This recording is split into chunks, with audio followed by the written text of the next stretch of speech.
Let's put it up full mass. A drunk driver kills a bride who just left her reception. A wedding took a tragic turn for the worst when bride Samantha, they called her Sam Hutchinson, was killed, and her groom, Aric Hutchinson, left seriously injured just moments after leaving their wedding reception. The blushing bride was photographed grinning ear to ear right before a drunk driver rear-ended the golf cart, taking the newlyweds to Folly Beach around 10 p.m. that Friday night. They were happy. Look how happy. Look at that. The driver of the car, 25-year-old Jamie Lee Komorski, was arrested and charged with 3 felony DUIs, resulting in great bodily injury or death, and 1 count of reckless homicide. She was traveling 65 in a 25. The golf cart was thrown over 100 yards.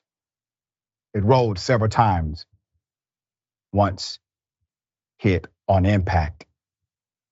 You know, her blood alcohol level was 0.261. That's 3 times over the legal limit. And she was speeding. The former taco eatery waitress was allegedly so intoxicated during the crash that she appeared confused, telling responding officers, all of a sudden something hit me, and repeatedly saying, I did nothing wrong, according to the incident report. The report filed by Folly Beach Police Sergeant Zach Halpern reveals that Komorski admitted to having 2 drinks an hour before the accident, a beer and a tequila pineapple. When Halpern posed the question to her how drunk she was between a scale of 1 to 10, she said he heard her mumble that she was an 8 right before demanding a lawyer. Okay, let's put up the pictures of the groom. Man, the groom suffered a brain injury, was recently released from the hospital after undergoing 2 reconstructive surgeries to repair fractured bones in his legs, face, broken vertebrae. He's now recovering at home, planning his wife's funeral. 2 of the groom's relatives were also in the golf cart during the crash. They were hospitalized as well. Let's keep the picture up. Couple of things here.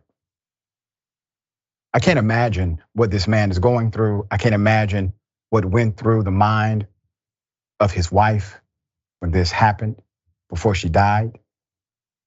But I can tell you that within 24 hours, these individuals experienced the best moment of their life and then the worst, okay?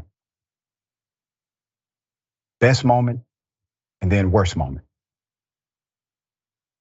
This is a danger when we're not self-aware, self-analytical about our own condition. Anytime you drink so much that you're willing to drive and speed and show reckless disregard for life, you have a problem. And I'm not talking to you, I'm talking to the person who did this. And anyone who would get behind the wheel while being in that condition. I'm talking to you from the perspective of a man who's been there. I haven't had a drink in 7 years because I didn't want to be that person. So I want you to think about decisions that may seem small. I'm sure when this person got in her car, she had no idea that she was going to commit murder, dramatically, adversely affect the lives of the whole family. A GoFundMe has been set up. Let's put it up. GoFundMe page launched by Hutchinson's mother will help pay for the bride's burial, medical costs for the groom and his family. She wrote on the GoFundMe, I was handed Aric's wedding ring in a plastic bag at the hospital 5 hours after Sam placed it on her finger. And they read each other their vows. Aric has lost the love of his life. Jackson, thoughts? Well, as you pointed out first, this was incredibly avoidable. And what's important is that this type of behavior it takes time to get that comfortable.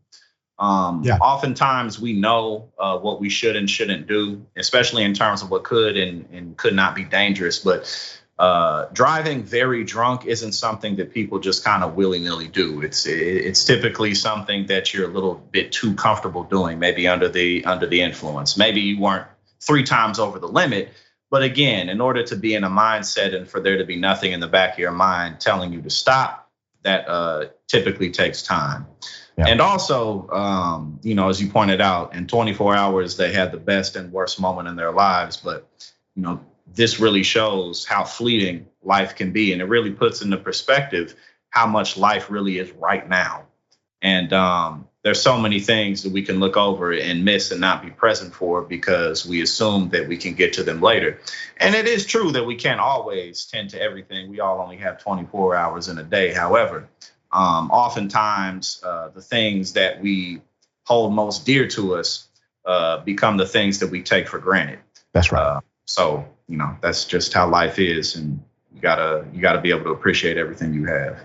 That's right. A wise mentor told me one time, God rest his soul. He said, they tell you that experience is the best teacher. He said, that is not true. Experience is the ultimate teacher, but learning from the experience of others is the best teacher.